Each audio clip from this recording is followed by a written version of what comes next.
Good evening, Hawks fans, and welcome back to another episode of the Atlanta Sports District. I'm your host, Russell Spence, coming to you directly after a 113 to 110 win over the Charlotte Hornets. Let's get into how everything unfolded. Early on, the defense was horrible. There was defensive breakdowns everywhere, but the offense was really good. It was what was keeping us in the game, and that was kind of a staple point of the entire game. When Moge came in, he kind of fixed some of the defensive problems, but it still didn't matter because had already given up a good amount of points. And the second half of the first quarter, Jalen began to find his aggressiveness, and he was actually attacking. He was getting a lot of assists, getting a lot of points, and that led to us having a decent-sized lead. But in the last minute of the first quarter, we did not finish the quarter very well. They made a couple of shots on some missed defensive rotations, and our lead shrunk to only being 3 points. We ended the first quarter up 28-25.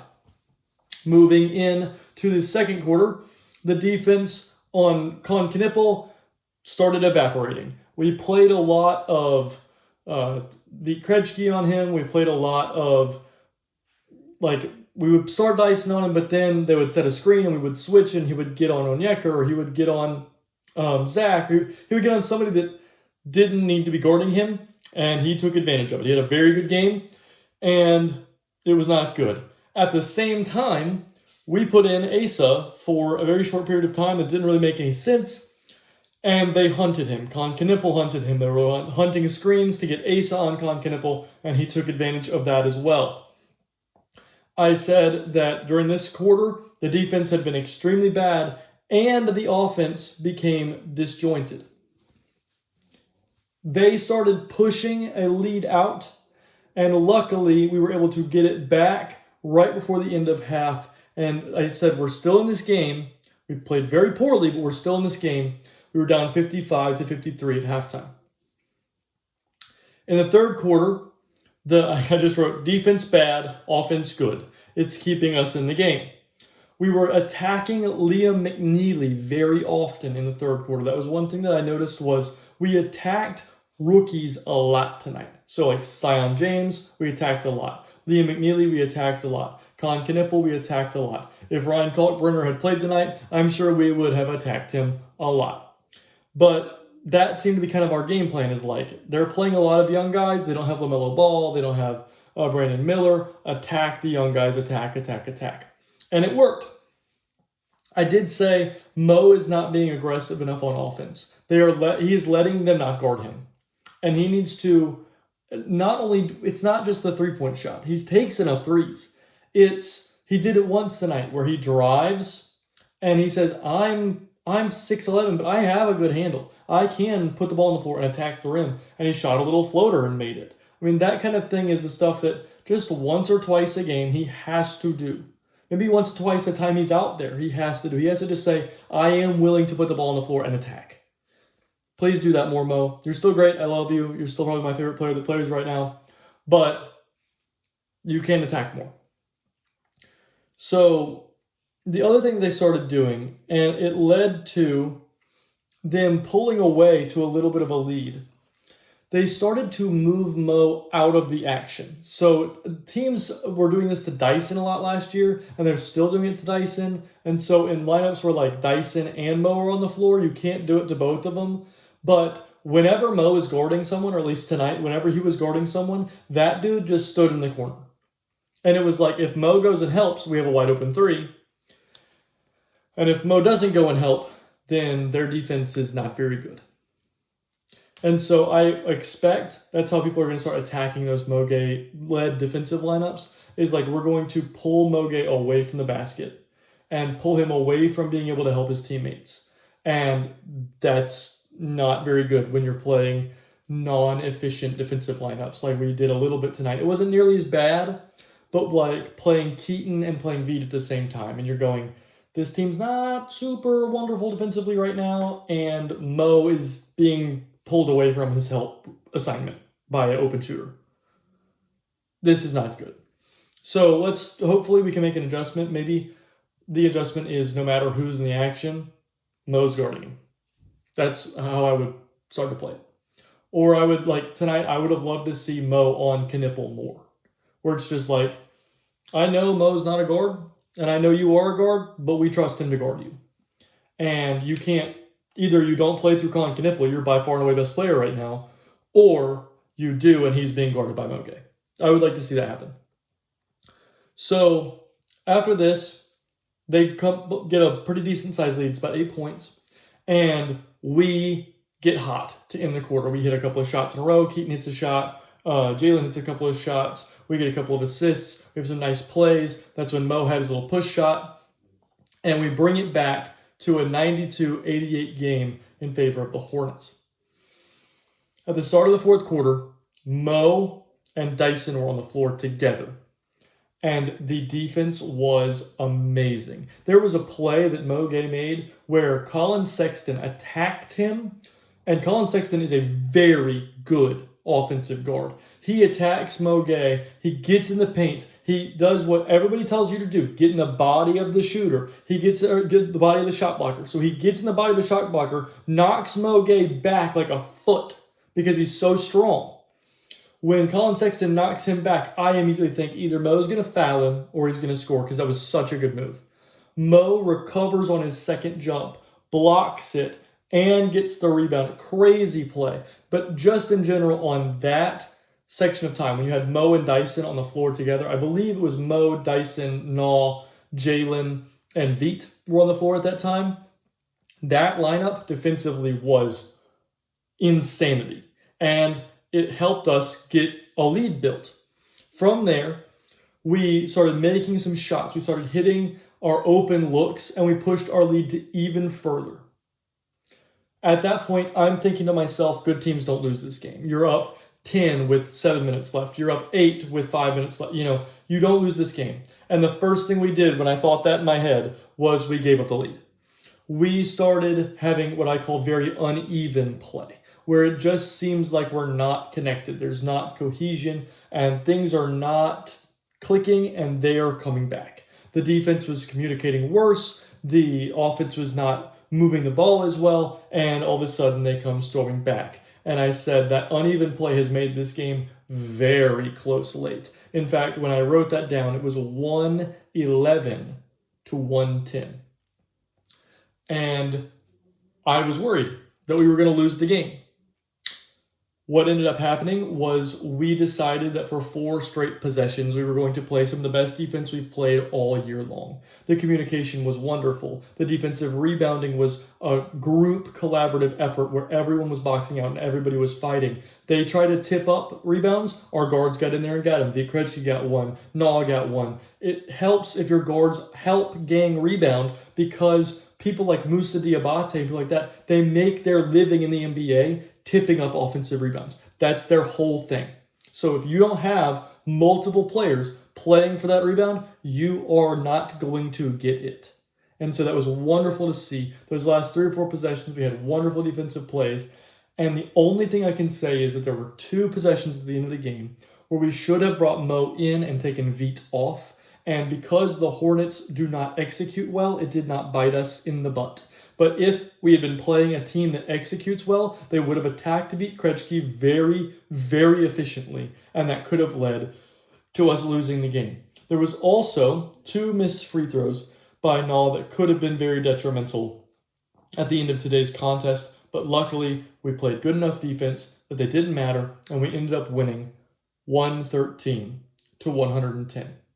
Now, moving to the player-by-player section, Asa played 5 minutes, and it was bad. Capital B, capital A, capital D, bad. He looked lost on defense. They attacked him very, very vigorously, and he did not even attempt a shot. It was rough.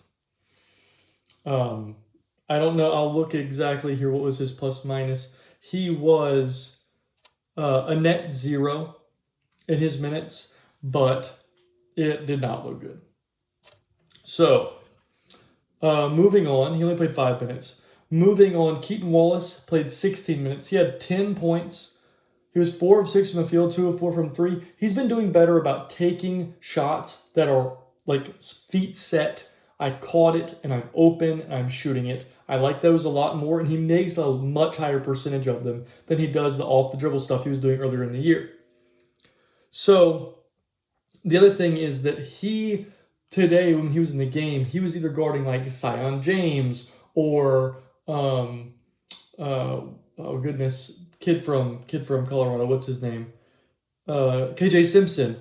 These smaller guards, and so the defense really played tonight. He had a nice steal. He played very well in the defensive, and I was very, very pleased with the defense from Keaton. And again, when he plays those smaller players, I like it a lot. But when he plays bigger players, not so much. Next, we'll talk about Vít Krejci. Vít played 32 minutes. He took one shot and had 1 point, 3 rebounds, and 4 assists. If Vít only takes one shot, he is useless. It's really, really bad. We need him to shoot the ball because his whole thing, the reason he's been valuable all year is because he hunts his 3-point shot and he makes them. So let's do that, Vít. Don't go back to your old ways of not shooting. I did not like that offensive game when you did that. So keep shooting the way you've been shooting it. Last guy off the bench, let's talk about Mohamed Gay. He's awesome. Only played 17 minutes. I would have loved to see more, but also he did just play yesterday, and it was a huge minutes allocation for him literally last night, and we've not been playing him a ton, so I understand maybe we're limiting the minutes a little bit to make sure that he doesn't, asphyxiate. You know what I'm saying? He had 4 points on 5 shots, 1 rebound, 1 assist. That does not tell the story. He was amazing defensively. He had a steal, 2 blocks, was +2 in the game. And honestly, without him, I don't know what we would have done because he was just keeping us in the game with his defense. Moving on to the starters. Zachary Bichasset played 22 minutes. He only had 5 points on 5 shots, 2 rebounds, 3 assists. He doesn't look healthy. He just took that hard tumble about a week ago, and I don't think he should be playing, but we have such a bad injury situation right now that he kind of has to. That's all I'm going to say. I thought the defense was really great, but offensively, he just looks a little bit hurt. Like he can't really explode like he wants to and things like that. Moving on, we'll talk about Dyson Daniels. Dyson had 36 minutes, 22 points, 9 rebounds, 6 assists on 17 shots. Again, when Dyson is this aggressive, life is good. He still is really struggling from 3. He's 1 of 4, and the 3 misses were ugly misses. But he at least is being more aggressive. If they're going to keep playing centers on him, he has to attack. He has to punish them for that, and he did tonight, and it was a big reason of why the offense worked at all. Next, we'll talk about Onyeka Okongwu. Onyeka played 35 minutes. He had 20 points on 18 shots, 2 of 7 from 3, 7 rebounds, 3 assists, played overall pretty well. The efficiency was not super great, but honestly, a lot of the looks he was taking were looks that he had a couple end of the shot clock. He missed one bunny, but overall it was not difficult. Not just easy. He should make this shots that he was missing. He was missing a much higher difficulty shot. You're kind of okay with that when right now we don't have a guy like Trey who at the end of a shot clock just takes over the possession and scores. We need him back to be able to do that. But yeah, overall played pretty well. Next, we'll talk about Nickeil Alexander-Walker. He played 39 minutes. That is a lot on a back-to-back. He had 23 points on 8 of 17 shooting, 3 of 7 from 3, 5 rebounds, 4 assists, only 1 turnover. Nah played pretty well, but he still takes some shots I don't like. But overall, he was fine. And he did miss those 2 free throws at the end of the game. But then, at the same time, he made a few key defensive plays like that strip on Knipple when we were up 2, things like that. So the defense played up. He's a great defender, and he did score a lot of points, even though some of the times that he takes shots, I do not love them. I mean, he took a 10 dribble, attack the paint, spinning, fading thing. I'm like, if you have to do all that, pass the ball. But if you're open, shoot it, which I do like it. When he's open and he shoots, it goes in a lot. And lastly, we'll talk about Jalen Johnson. Jalen played 40 minutes. That is a lot of minutes. He had 28 points on 22 shots, 8 rebounds, 11 assists. He, he's playing so well. So don't think I'm not saying that. But you can really tell he misses Trey. Because a lot of his inefficiencies he's having right now are the shot clock is winding down. We haven't scored in a few possessions in a row. Jalen presses, he attacks the basket. He's got 3 dudes on him, and he flips something that's crazy. And it's like none of his offense right now is coming from, I got given the ball in an advantageous position and I put it in the basket. He doesn't ever have that right now. Everything that is being created, he's creating on his own, and that is not where Jalen excels. He's good at it, but I'm talking about like 99th percentile. Jalen is 99th percentile at catching the ball and finishing off of a nice pass. He does not have that happening right now. He misses Trae Young. He does. I know he's playing super well, but the inefficiency that's happening is because he misses Trae. Overall, though, he still had a wonderful game. We lose this game by a lot without Jalen Johnson, and so I am very happy that he is on our team and that he is back healthy. Please don't tear your labrum again. I would love to have you very healthy for the rest of the year. Knock on wood. So moving forward, the Atlanta Hawks played their next game against the Washington Wizards on Tuesday. The Wizards are 1-15, and that is a cup game. So we really need to win that one. I'm not projecting that we lose it because, again, they are 1-15. They are very bad.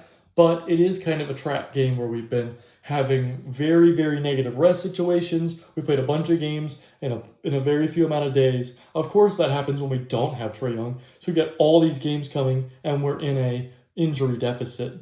I don't love that. I'm hoping that that doesn't lead to more players being injured, because the more minutes you play in a small number of days does drastically increase your risk of injury. That's the reason I am happy that we've been keeping KP out on certain days, keeping Onyeka out on certain days, getting them some rest, and trying to make sure that we're continually staying healthy throughout the season as best as possible.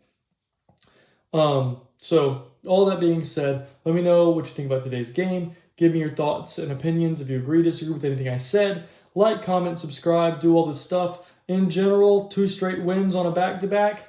2 games we should have won. I'm happy we got both of them. Keep moving on up, and let's have a great and a wonderful season from the Hawks. Let's get into this playoff race, and let's get Trae back healthy soon. His estimated return date from ESPN is on the 30th. I don't know how accurate that is, obviously, but we are supposed to get a update this week on Trae Young's injury situation, and honestly, he looks good standing out there on the court. He looks like he's moving pretty well. Hopefully, we get a nice, effective, everything's going good kind of diagnosis from Trae Young's update. All that being said, like I said, like, comment, subscribe. Let me know what you think about how we're playing, and above all else, I hope you have a great day.